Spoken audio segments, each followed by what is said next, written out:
Stellar Lumens adds another stablecoin to its ranks. Tron is now looking to save FTX. And how did this crypto newbie, Aptos, land a partnership with Google? Welcome to DHN. I'm your host, Wade Teamer. We usually start these videos talking about the price news, but with the amount of places that you can get information on crypto prices by the second, I don't think that's like necessary to really do anymore. With that, we're just going to jump right into our first story. We're going to talk Stellar Lumens, this brand new stablecoin arrangement, guys. This one is kind of big. It's coming from Japan. We're talking GMOZ.com Trust Company announces GYEN and a ZUSD stablecoin that will be launching on the Stellar network. Now, I will tell you, I did do some digging on this company. It's a pretty big firm out in Japan. They deal with telecommunications, cloud services, data aggregation, things like that. They're actually the equivalent of Google over there. So the integration will bring the world's first regulated JPY-backed stablecoin and trusted US dollar-backed stablecoin to the Stellar network. Through this collaboration, users will be able to transact seamlessly across the proven Stellar network. The GMO Internet Group has been a global market leader in internet infrastructure, internet finance, and digital assets since 1991. The regulated stablecoins GYEN and ZUSD offered by GMO are backed one-to-one with their reserve of Japanese yen and USD respectively, and such reserves are audited publicly on a monthly basis. That's been a very hot talking point, guys. We're going to get into the FTX drama a little bit later in the video, but to see that, of course, this is a good sign, a green flag, if you will.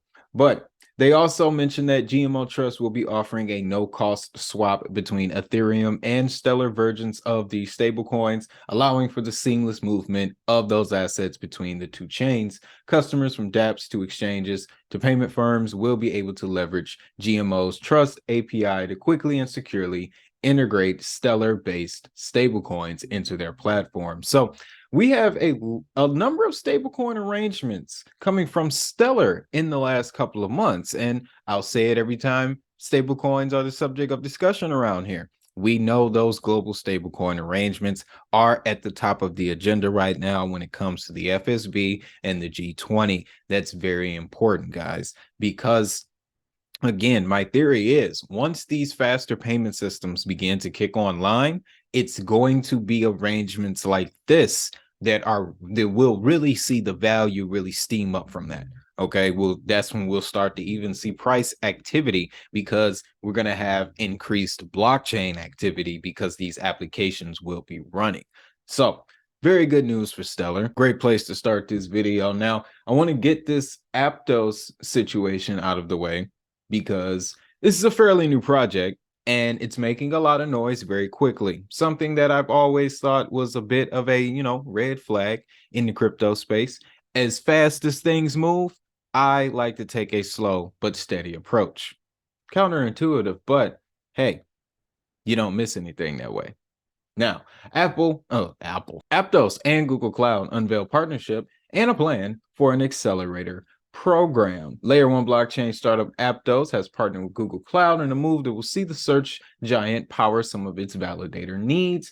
This was announced at a panel at Token 2049 in London, which was a major blockchain conference not too long ago. The Aptos co-founder and CEO Mo Shaikh outlined the details of the tie-up alongside Simon Vasquez, the go-to-market and business development lead for Google's Web3 division. This is the second blockchain that they've incorporated into this Google Cloud thing in the last couple of weeks as well. So Google is picking up the activity when it comes to blockchain adoption.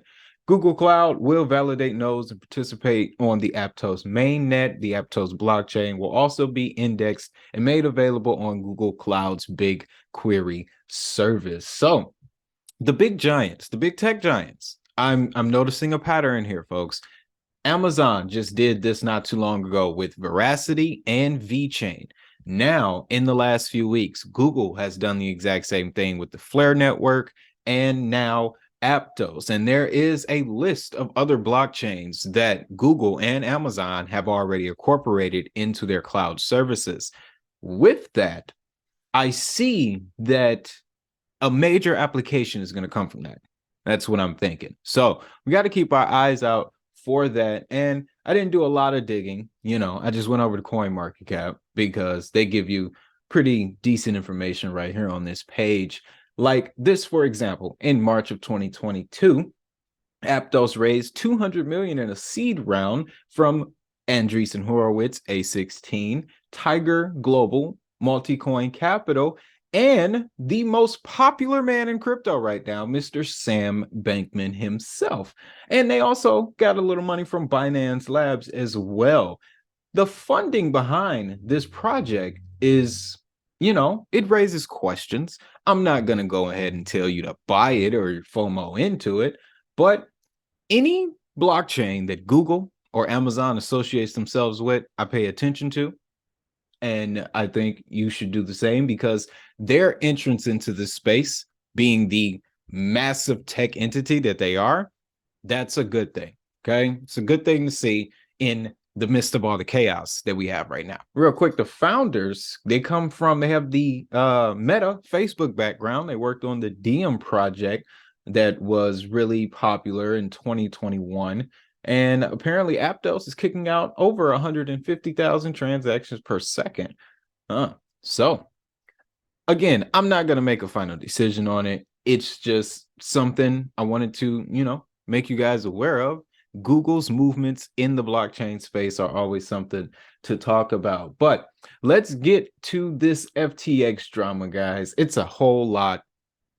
Okay. I have stayed away from Twitter mainly because it's just too much. Okay. I'm starting to have flashbacks to the summer. But is Justin Sun about to bail out FTX? It appears that hours after Binance announced it was stepping away, Tron founder Justin Sun surfaced on Twitter to say that he was looking at ways to help FTX. Though he didn't share the full details, he wrote that he and his team were putting together a solution for them. He said that he was stepping in as part of a commitment to Tron community members and to avert further deterioration in the crypto industry. So I don't quite know what is really motivating Justin Sun to get involved at this point. I think it has mostly to do with the amount of Tron and Tether that is running on FTX, or that was running on FTX, because the numbers over there, it's getting worse. Justin getting involved here, it's kind of interesting simply for the fact that he would have the funds to create a solution, in his words, for FTX. Although that number, it keeps getting bigger no matter what headlines I look at, guys. It was 6 billion last night, 8 billion this morning. Now I've seen 10 billion. And it's one thing that is popping up, though, because this is creating a ripple effect. All right. There are a number of companies that were invested in FTX. So this I actually got from Reggie. He reposted this on Twitter, but this is a list of investors that all contributed to FTX since going back to 2019. You can see here Binance Labs is on there, a couple of other companies, kind of hard to see, but Ribbit Capital, Circle's on there. That's kind of concerning. And then we got BlackRock. Right now, when I started seeing these names, I was like, whoa, how, you mean to tell me this is going to affect them? And if so, why haven't they said anything? That might be the main event. That might be the finale to all of this, guys. Look out for that. But Temasek, excuse me, they're starting to get into the headlines too by, they're distancing themselves. They've already made a decision. That's another huge company coming from Singapore. That's their Singapore funding. So, and then you also got Tiger Global, who was involved with the Aptos situation. So things are just unfolding, guys. There have been stories about El Salvador being involved with this. We got Tether freezing $46 million worth of FTX's Tether on the Tron blockchain. So I wonder if this is part of that solution that Justin Sun is proposing. Nothing really alluded to it in the article. It was just talking about on-chain activity. We also have other exchanges now being brought into the conversation. And this one was interesting because I use KuCoin a lot, but KuCoin has officially come out and stated not only are we going to provide proof of reserves for you guys, but I can assure you that none of our activity was bothered. We are not worried about the situation. And as I'm seeing this, as I'm seeing articles like this, guys, it made me think about another effect that's going to come from this. Because if you go over to CoinMarketCap, right, and you pull up the exchanges, look at the top 5 now. Let's look at this top 5: Binance, Coinbase, Kraken, KuCoin, and Binance US. They've taken that used to be FTX. It used to be FTX, but now Binance is there. So here's the what's gonna happen after all the dust settles. Whatever is gonna happen to Sam is gonna happen to Sam. We ain't got no control over that. But look at what's gonna happen once the dust settles. This is the new structure now. These are the new exchanges that are going to be running the majority of the market share. And like there was an article that came out yesterday that said if Binance were to have acquired FTX, they would have controlled 80% of the market. So now that percentage, those numbers, they're divided up amongst what do we have here? 4 exchanges with the inclusion of Huby Global. That's 4. That's 5 companies that control the majority of crypto liquidity. That's the effect that's important to pay attention to here. All right. Now, again, my condolences go out to those who may have lost funds, who may not have access to funds. I am hearing that withdrawals and deposits have resumed, so that is good news. But folks, I'm telling you, when events like this happen, can't let it shake you. You got to zoom out really quick, let all the activity happen, and then put the pieces together to see what's coming next. Now, I do want to address this, what Kraken CEO had to say, Mr. Jesse Powell. He let out a thread on Twitter last evening, and he just basically spoke about bad actors in the space, and that's very true. And he did not exclude anybody. He included YouTube influencers, media, regulators, things like that. Pretty much his position is we need to not let these type of people enter the space. He was talking about how Sam entered into the crypto space with this guy's yeah, I'm for the technology, I'm for the innovation, and I also want to make a little money. A sentiment that everybody pretty much has once they get involved. But he took it to an entirely different level once he realized that people that are in crypto, let's just be honest, we're not gonna bum rush you in the street. Okay, we have a general philosophy towards life that change is good. Everybody has an opportunity to prosper. Things should be fair, equal, and balanced, right? So when it comes to technology, of course, if there's an opportunity for us to achieve those things through technology, we are going to support a technology that does it. But nowhere in that is any sort of malice. And until you get to talking about XRP versus Bitcoin, then that's a whole different discussion. But what Jesse was highlighting is the fact that we just may need to verify instead of trusting. Those were his words. That was my favorite part of the tweet, was we need to verify, not just trust, but verify.